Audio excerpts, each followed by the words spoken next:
기도함으로 5월 7일 목요일 온라인 새벽 기도회 시작하겠습니다.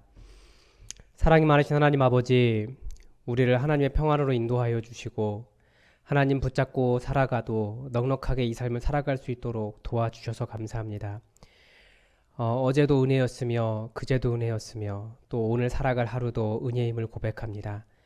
하나님 의지하며 살아도 우리 삶에 어려움이 생기지 않도록 우리를 든든하게 지켜 보호하여 주시고 우리 삶의 문제가 발생하지 않도록 우리로 하나님의 장중에 붙잡아 주시며 무엇보다도 악을 만들어내지 않도록 또 우리를 지켜 보호하여 주시옵소서.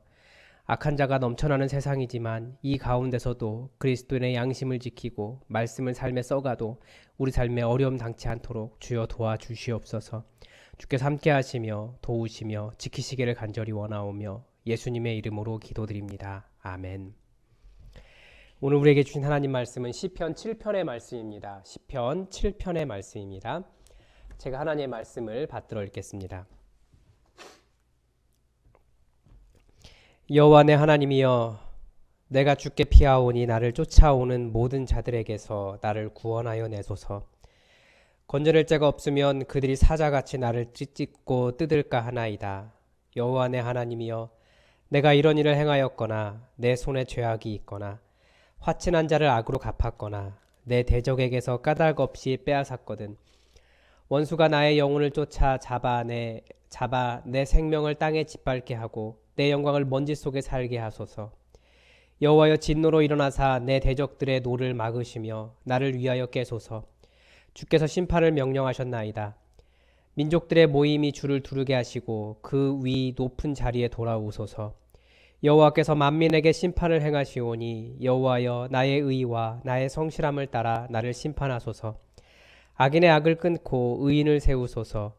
의로우신 하나님이 사람의 마음과 양심을 감찰하시나이다. 나의 방패는 마음이 정직한 자를 구원하시는 하나님께 있도다. 하나님은 의로우신 재판장이시며 매일 분노하시는 하나님이시로다. 사람이 회개하지 아니하면 그가 그의 칼을 가시며 그의 활을 이미 당기어 예비하셨도다. 죽일 도구를 또한 예비하시며 그가 만든 화살은 불화살이로다. 악인이 죄악을 낳으며 재앙을 베어 거짓을 낳았도다. 그가 웅덩이를 파 만들며 재가 만든 함정에 빠졌도다. 그의 재앙은 자기 머리로 돌아가고 그의 포악은 자기 정수리에 내리리로다. 내가 여호와께 그의 의를 따라 감사하며 지존하신 여호와의 이름을 찬양하리로다. 아멘.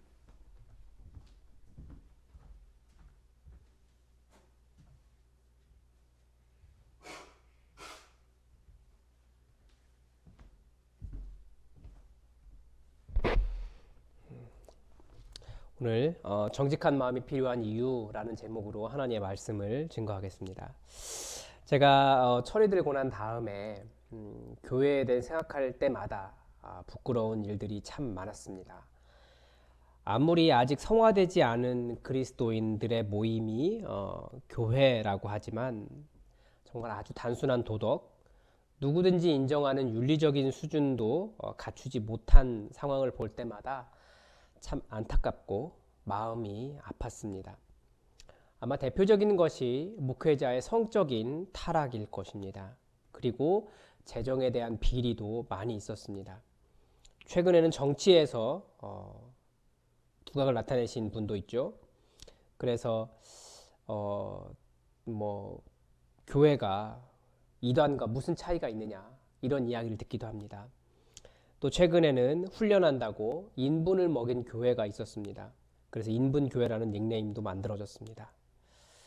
참 상식 이하의 그런 교회들이 많이 있습니다. 이렇게 교회가 세상으로부터 손가락질을 받는 일이 잊을만 하면 쉬지 않고 일어나 믿지 않는 사람들이 이 정상적인 교회와 이단을 구분하는 것조차 요즘은 쉽지 않은 정도가 되었습니다. 참 안타깝죠? 더 안타까운 것은 이런 일이 일어나고 난 이후에 교회가 보여주는 태도들입니다. 정확하게 말하면 교회 안에 있는 그 문제의 당사자들일 겁니다. 대표적인 반응이 뭐냐면 솔직하고 정직하지 않은 겁니다. 그럴 만한 이유가 있었다고 말하고 혹은 죄가 아니라고 말하고 괜찮다고 말하고 그렇게 넘어가려고 합니다. 그런데 죄를 죄가 아니라고 말하려고 하니까 시간이 지날수록 문제가 발생하고 모든 것이 점점 왜곡되어 갑니다. 아마 교단들이 보여주는 문제도 여기에 있습니다. 자꾸 정직하지 않은 거죠. 정직은 교회가 필수적으로 그리고 성도가 필수적으로 갖추어야 할 덕목입니다. 그리고 오늘 본문은 정직이 얼마나 중요한지, 정직한 마음이 얼마나 필요한지를 잘 보여줍니다. 오늘 본문은 하나님께 자신을 쫓아오는 대적으로부터 구원해달라는 간절한 탄원에서 시작합니다. 그 두려움이 얼마나 큰지 누가 건져주지 않으면 그들이 자신을 사자처럼 찢고 물어 뜯을 정도라라고 표현하고 있습니다. 근데 시편 기자가 하나님께 구원을 요청하며 탄원하는 근거가 있습니다. 그것이 뭡니까? 자기는 그런 일을 당할 만큼 죄악이 없다는 겁니다. 그것을 이 정직이라고 표현하고 있습니다. 화친한 자를 악으로 갚지도 않았고 대적에게서 까닭 없이 빼앗지도 않았습니다. 이렇게 표현합니다. 이게 무엇입니까? 그 마음이 정직해서 약속을 어기거나 혹은 다른 사람을, 그 사람이 심지어 나의 대적이라고 할지라도 그 사람을 억울하게 내 미움 때문에 그 사람의 물건을 빼앗지 않았다라는 겁니다. 자신의 마음이 얼마나 정직하고 거리낄 것이 없는지 시인이 어느 정도까지 이야기합니까? 천상회의를 소집해달라는 거예요. 구약에서 천상회의는 진정한 의로움을 판단하는 여호와 하나님의 재판소였습니다. 그런데 그런 재판 자리라도 모아달라는 거예요. 시인은 이 정도로 정직하기 때문에 두려움 없이 하나님의 재판정을 요구하고 자신의 대적에게서 구원해달라고 하나님께 탄원하고 있습니다. 우리는 은혜로 구원을 받는다고 말합니다.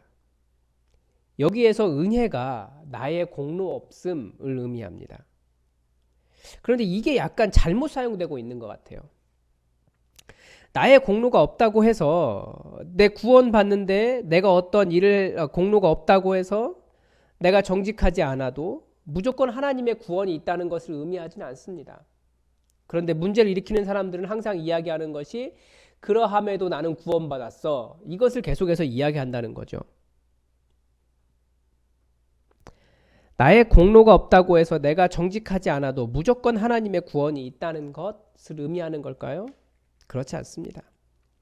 아무리 은혜로 구원을 받는다고 해서 간음을 행하거나 거짓을 말하거나 아닌 것을 맞다고 주장하거나 죄를 죄가 아니라고 말하면 안 되는 겁니다. 비록 구원은 예수 그리스도의 은혜로 받아도 하나님 앞에 서야 할 때는 믿는 자의 양심, 그 정직함으로 하나님 앞에 서야 됩니다. 하나님의 심판대 앞에서 당당할 수 있는 사람은 아무도 없지만 그래도 정직한 자는 하나님 앞에 당당히 설 수 있는 거예요.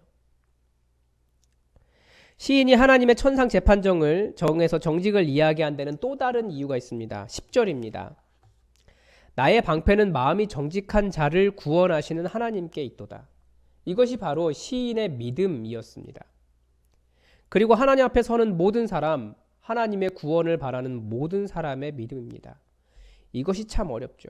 왜냐하면 지금 잠깐의 정직을 내려놓으면 나름대로 짭짤한 이득이 있기 때문입니다. 이게 굉장히 어느 지역에 대한 비하처럼 들릴지 모르겠지만 제가 경험한 일이기 때문에 좀 재미로 한번 그냥 가볍게 들으셨으면 좋겠습니다.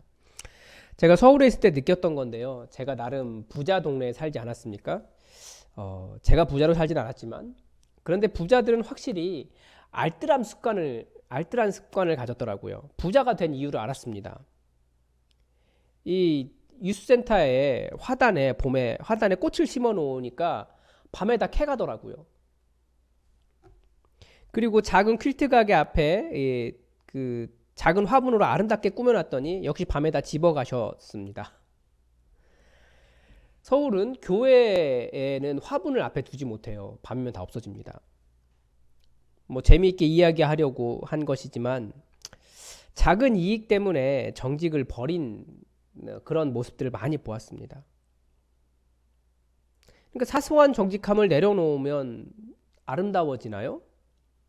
아닌 거죠. 그저 도둑질에 불과합니다. 그런데 남이 보지 않으면 정직을 포기합니다. 그런데 하나님은 절대 그런 사람들의 편이 아니십니다. 시인은 자신의 방패가 하나님이신데 하나님께서 자신의 방패가 되시는 이유는 하나님께서 마음이 정직한 자를 구원하시기 때문이다 라고 말합니다. 그래서 11절은 더 재미있는 표현을 보여줍니다. 하나님은 의로우신 재판장이시며 매일 분노하시는 하나님이시로다. 하나님께서 매일매일 분노하셔야 할 만큼 정직하지 않은 자들이 정직한 자들을 공격하는 일들이 많다는 현실을 반영하고 있습니다. 그만큼 하나님께서 마음이 정직한 자의 방패가 되어주신다는 것을 현실에서 직접 경험하는 것은 쉽지 않다는 것을 보여줍니다. 사람들은 자신에게 작은 이익이 생기면 절대 놓지 않으려고 합니다. 예를 들어 차고 송금 같은 경우 내가 다른 사람에게 잘못 송금했는데 그 연락이 와도 돌려주지 않습니다. 왜냐하면 돌려주지 않아도 되도록 법이 돼 있거든요. 그건 사실 남의 돈 받은 거고 보낸 사람은 굉장히 큰 손해가 난 건데 그래도 보내주려고 하지 않습니다. 최근에는 그런 일들이 있었죠. 어떤 여자 연예인이 자살을 했습니다. 그런데 그 여자 연예인에게는 많은 유산이 남겨져 있었습니다. 그런데 그 유산을 받겠다고 어릴 때 그 딸을 버리고 간 어머니가 35년인가 30년 만에 나타나서 어머니의 유산을 요구했습니다. 그런데 그 어머니에게 줘야 된답니다. 정직이 어디 있는지 모르겠습니다. 그만큼 우리가 현실에서 경험하는 것은 정직한 자는 손해를 많이 본다는 겁니다. 그리고 정직하지 않을 때 이익이 있다는 겁니다. 그래서 우리가 경험하는 삶은 우리같이 정직한 그리스도인들은 손해보고 공격을 당하고 어려움을 경험하는 것인지도 모르겠습니다. 그러나 정직한 자를 구원하시는 하나님이시기 때문에 그리고 그분이 내 방패가 되신다는 이 믿음을 포기하면 우리는 정말 구원받을 곳이 없는 절망적인 사람들이 되어버릴 수밖에 없습니다. 그리스도인이 누굽니까? 말씀을 삶으로 증명하는 사람들 아닙니까? 그리고 하나님께서 이것을 정말 이 말씀이 사실이라는 것을 보여주신 그 삶을 사는 사람들입니다. 아주 작고 사소한 이익 때문에 양심을 버리고 정직함을 잃어버리고 공의로우신 하나님을 드러내지 못하는 사람이 아니라 여호와께서 정직한 자의 방패가 되어주신다는 것을 증명할 수 있도록 천상의 회의를 소집할 정도로 하나님의 도우심을 간구하는 믿음의 사람들이 됩시다. 기도하겠습니다. 하나님, 오늘 그리스도인들이 정직한 삶을 살아간다는 것이 오늘날 참으로 어려운 일이지만 그래도 말씀에 기록된 이 말씀처럼 나의 방패이신 하나님께서 정직한 자를 지키시는 분이라는 것을 믿고 아버지 앞에 서 있사오니 하나님 정직하게 살아도 삶에 어려움이 없다는 것을 우리에게 매일같이 보여주시옵소서. 하나님, 사람들은 작은 정직, 작은 양심을 잠깐만 속이면 많은 것을 얻을 수 있는 것처럼 이야기하지만 우리가 하나님 앞에 서 있는 자들로서 바르게 서게 하시고 정직하게 서게 하시고 우리의 정직함으로 천상의 회의를 소집할 정도로 우리를 공격하고 있는 많은 대적으로부터 우리를 구원해달라고 탄원할 수 있는 믿음의 사람들 되게 하여 주시옵소서. 오늘도 내가 책임질 일과 내가 감당해야 될 일들 가운데 두려워하지 않게 하시고 정직하게 서도 걱정이나 어려움 없도록 우리와 함께하여 주시옵소서. 주님께서 우리에게 정직한 자에게 진정한 승리를 주실 것을 믿사오며 예수님의 이름으로 기도드립니다. 아멘. 우리 교회 공동의 기도 제목 가지고 함께 기도해 주시기 바랍니다. 이번 주일에 교회 문을 열고 함께 예배하려고 합니다. 사회적 거리도 지켜야 되고 여러 상황들이 있겠지만 우리가 안전하게 예배드릴 수 있도록 기도합시다. 다시 한번 교회 문을 여는 순간 우리가 기뻐하며 함께 하나님을 찬양할 수 있도록 여러분 안전한 예배가 계획대로 진행될 수 있도록 기도해 주시기 바랍니다. 그리고 온 세계에 지금 어려움이 있는데 코로나19 사태가 속히 끝날 수 있도록 기도해 주십시오. 그리고 우리 교인들 가운데 몸이 연약하신 분들 계십니다. 여러분 기도해 주시기 바랍니다. 우리 다 함께 기도하겠습니다.